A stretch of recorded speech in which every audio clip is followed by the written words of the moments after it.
What's going on, guys? I'm here today with someone that is formerly a legend, now is a Yoshi Yahu, but he's someone that I just know as Josiah Cabrera. What's going on, sir? What's up, guys? People are probably wondering, where the heck has this dude been? None of his music's on Spotify. None of his music's on any of the streaming platforms. So I just wanted to give you the platform. What have you been up to, and where did all the music go? And what are you cooking up right now? I felt convicted by the Lord around sometime. Was it last year by now? No, it was this year. Dang, that's crazy. It feels like ages ago, honestly. I was going through a bit of let's just say a really interesting chapter in my life. Nothing like, I want to say bad, but definitely like a huge difference, which I'm not going to share fully. But I felt the Lord convict me to really just rely on Him. I realized I made music a really big reliance, financially even. And I heard the Lord tell me, no, stop relying on that. Rely on me. And from there, I just knew I had to listen to the voice of obedience. I knew I had to follow His will. And it doesn't mean I'm not going to come back and do music. I thought for a little bit it meant that I was done, but clearly not. I am cooking. I am planning. Hopefully sometime next year, but I can't really make promises. But yeah, that's pretty much where we're at right now. Ooh, bro, that sounded devious. He said I'm planning, bro. What the heck? That sounded so scheming. That's what I'm saying, bro. But no, man, we've been missing you. I mean, obviously, I don't miss you because I've seen you every single. Like, we see each other so frequently at this point that it's like, honestly, it's bigger than music. You know, it's a family right here. It's a family. Don Toretto style, baby. It's family. Just speaking to like life too. You know, you became a college student. Like, you currently go to university. How has that whole thing been going on? College is a scam, guys. Oh my gosh. Chriswell, if you're listening, please stop. Just don't listen to this any further. Hold on. To any high schooler out there, if you're going to go to college, actually lock in, okay? And if you don't want to go to college, start a business. Do not work for corporate. Become a corporate. Why do you say that? Corporate doesn't care about employees. Be your own boss. Make it happen. But why though? But why? What's Chriswell been doing to you where you're saying that? Listen, I'm gonna get my bachelor's. That's a no-brainer. I'm not getting it for me. Are you saying that it's really that bad out here? Man, I'm not the biggest school person. My grades are pretty good though. I got like all A's and 1B, so it's not that bad. Yeah, what the heck? What the heck? Did you hear this guy? This guy is sounding like he's making like D's and C's. This boy's out here making A's and B's. Gosh dang. Like, man, it's not going that bad. It has to be good. What are you enjoying about college so far? Like, give me your enjoyments of the university. I really do like being exposed to the city of Dallas in general. I did not grow up in the city, so it's been a really new experience just living around here. Especially ministry-wise, there's a lot of people who are just hungry here, man. So I'm not trying to boast on my works, but any opportunity I have that I can help someone, I definitely jump at it, and purely because I want the Lord to work through me in this situation. I love the connections and the friends I have here. Some of my best friends. Shout out Daniel, Justin, Hezzy Boy, Edgar, Holy Kim, all the guys. Hanging out with my girlfriend here. She lives on campus too. Really good time. Shout out Anna. Love you, Shotty. And yeah, and then even just I've been recently going to First Baptist Dallas as well. So even that whole experience, I've never been in a mega church. I've always been used to small churches. I was okay. My girlfriend is the person who got me into that church. Yeah, it's got to be a culture shock, right? It really was. I was shocked at first because I'm like, even just like my first time talking to Anna was like, well, she's biblically sound, but she goes to a mega church. What the heck? I had a really bad misconception of mega churches because I just thought they're all prosperity gospel. They don't care about the community.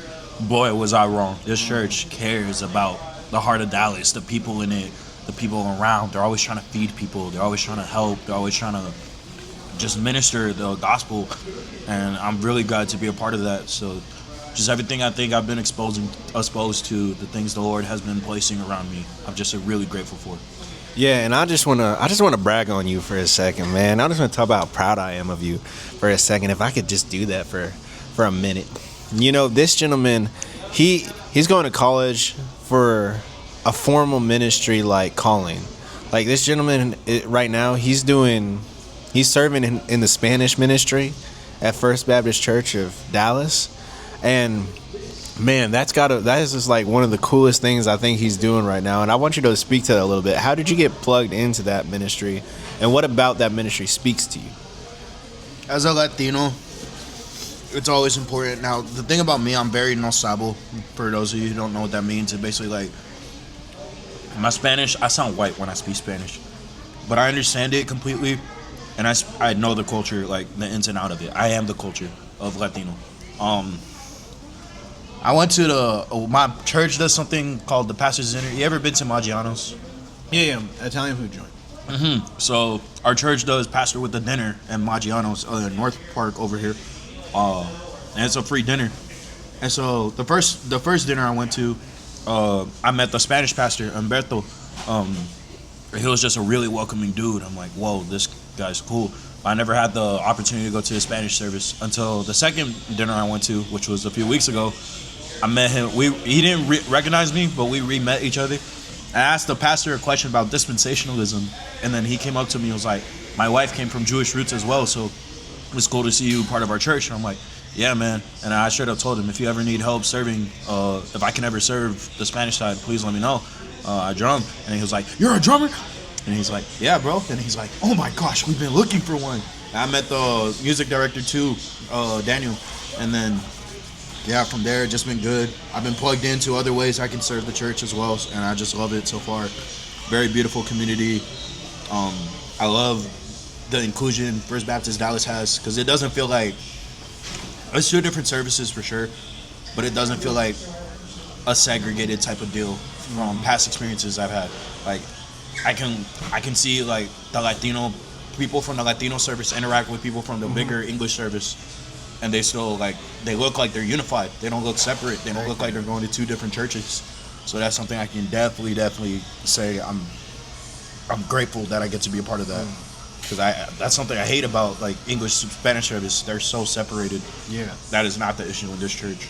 I want to ask about this. Like, obviously with me, I know Christian rap and I know everything about that joint, right? But you know, for people at your church and for like your girlfriend, how much do they really know about Christian rap, and what do they think about the Christian rap stuff? Man, I'm not gonna lie. I don't even feel as tapped in as I used to be in Christian rap. I'm not gonna lie, the youth service, they just play Forrest Frank 24/7. No, really? It's a very. Are you proud of them? No. Oh God, what the heck? I'll say it flat, man. To be honest, like Anna is not really into hip hop in general. Like she's not. If she's into hip hop, it's more like 80s, 90s stuff. Like she does not like this new stuff. Like, the only person she can tolerate is like Kendrick or J. Cole. Yeah, because she was like saying she likes like old school stuff, right? Yeah, like we be bumping Biggie, you be bumping Snoop Dogg. Like she ironically loves Snoop Dogg, which I just love. But yeah, or even then, like I was playing her like the Bodega. She was a huge fan of Bodega actually, the first and second one. So sounds like that was more her taste. And honestly, that tends to be more my taste too. I'm not a huge fan of the modern sound, trend chasing stuff, but there's still a lot of good Christian rap music out there. I just don't think I've personally found it myself, and at least from what's dropping today. Gotcha. And speaking of that, like, you know, I talked with Jeff about this, like what he thought about the current state of Christian hip hop. What do you really think about the current state? Like, obviously you've been away from it, so you have an outsider's perspective on it, which I think is welcome. So what are you thinking about the space right now? I believe the day when we realize the act of worship is quite literally us. Every time Satan sees us worship the Lord, the reason he hates it is because he's constantly reminded we replaced his role. in what he was supposed to do, be the worship leader of heaven. And now that responsibility is given to us into the kingdom of heaven. We were created to worship. I believe a lot of people forget the purpose of why we even have the gift of music in general. Music to me is a superpower. It is the only thing that can touch your soul. That's why it can be so dangerous at the same time of what you feed yourself. If you're listening to music about drugs, sex, all this misogyny, all this false empowerment, it's going to affect you mentally. But if you lift your spirits with better stuff like worship, stuff like positivity, even love songs, they're going to affect it. Statistic shows it lightens your mood. No, don't pull up anything on here. But I think a lot of these new Christian rappers don't understand how blessed they are to have this type of ability. It's really taken for granted. I dare argue the standard for Christian rap. I had a conversation with JJL the other day. A standard for like most upcoming Christian artists, including myself at one point, was, I need to get this person's cosign. I need to perform on this stage. I need to do whatever. It got to the point where I cared more about if a certain artist was following me more than if 10,000 people were following me. Which statistically, that's just stupid. Business-wise, that's stupid. And a lot of people, the Christian music industry, forget Christian rap, doesn't have good business practice in general. Mm-hmm. So what I pray for and what I hope to impact with, especially what I'm studying and what I plan for in the future, that I can at least contribute to a start of a good practicing business in Christianity. One thing I hate about most sales things, I did a lot of sales jobs over the summer, a lot of door knocking. At some point, I felt like I was manipulating somebody to buy the product I was promoting, which I don't think that's required. Jesus didn't manipulate anyone to convince people who was the Son of God. I had one of my bosses. He claimed he was Christian. He said, Jesus was the greatest salesman. He convinced everyone he was the Son of God. Which, no, that's not the right way to look at that. Is that Jesus was given the command to tell everyone who he was, and he did it effectively in faith. He was bold about it, but he didn't have to manipulate or overstep to succeed that. So I believe when it comes down to music, art does speak for itself. And one of my favorite Kendrick lines is, the earth is just a rock without the voices of art. So art is always going to be a voice no matter what. Again, it's the only thing that touches someone's soul. Once Christian rap learns good business. And second of all, just sits back and touch grass and thank the Lord that they have such a gift. Because I know a lot of people don't even take the time to even do that. And those who do that, you can see why they're successful. Because they are doing what I'm saying. They have good business. They are following the Lord. They're faithful with it. But then I see other artists just complaining, I'm not getting anywhere. Why is that? I dare say it starts with your relationship with the Lord. Are you really doing this for Him? Or is it just for yourself? And if it's for yourself, why even do it in the first place? Man, ain't that the truth? There's a reason it's called Christian rap, right? And it's because this is about Jesus Christ, and that's honestly why we're having this conversation, because they have conversations with Christian rappers, Christian artists, Christian businessmen. And so, man, I just love your perspective there. Man, I just want to thank you for taking the time. I know you're in your retired bag, you know what I'm saying? Like, Not for long. not for long? Okay. I'll take your word for it. But, man, thank you for taking the time to sit with me, man. For sure. Man, I appreciate you. And we will for sure be linking up in the near future. I mean, we hang out all the time, so it's going to be what's going to be, baby. So, You want some good quality chicken? Yeah. Tell You them. in Dallas area? I'm going to put y'all on game. This is called Lucky's Fried Chicken. It's on Gaston Avenue. Every Monday, Tuesday, Wednesday, Thursday.